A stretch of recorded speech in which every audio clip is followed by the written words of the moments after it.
शुभ दुपार सर्वांना. तर बघा इथं चालू आहे माझा स्वयंपाकामध्ये म्हणजे असं काय खास नव्हतं.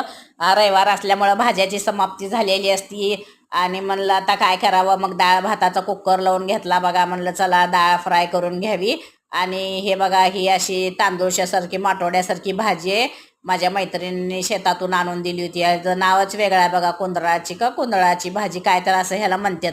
मला काय येत नाही. मग छान स्वच्छ अशी माती होती म्हणून 2-3 पाण्याने धुवून घेतले बघा.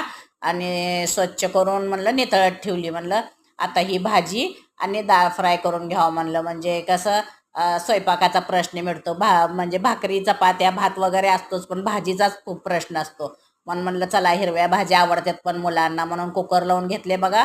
इकडं कढई ठेवून त्यामध्ये तेल तापत ठेवले आणि लसूण पण असं छान भरपूर असा ह्या भाजीसाठी काढून घेतला.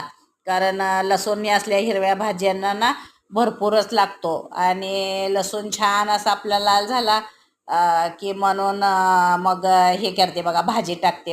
एकादस असल्यामुळे माझ्या मिस्टरांची साबुदाणा पण भिजू घातला होता. मग त्यावर आपलं तेलही तापलं. मग म्हणलं चला लसूण टाकावा. मग लसूण टाकून घेतले बघा. लसूण छान आपला लाल झाला की ही भाजी टाकायची. आणि भाजी टाकून ही भाजी अशी परतून घेतलं ना, मीठ अगदी थोडंसंच टाकायचं. कारण ही भाजी आमचीच कशी असती, खारट असती भाजी, खारट लागते ती. आणि संपलं बघा, काय नाही टाकायचं दुसरं. अशी केली भाजी.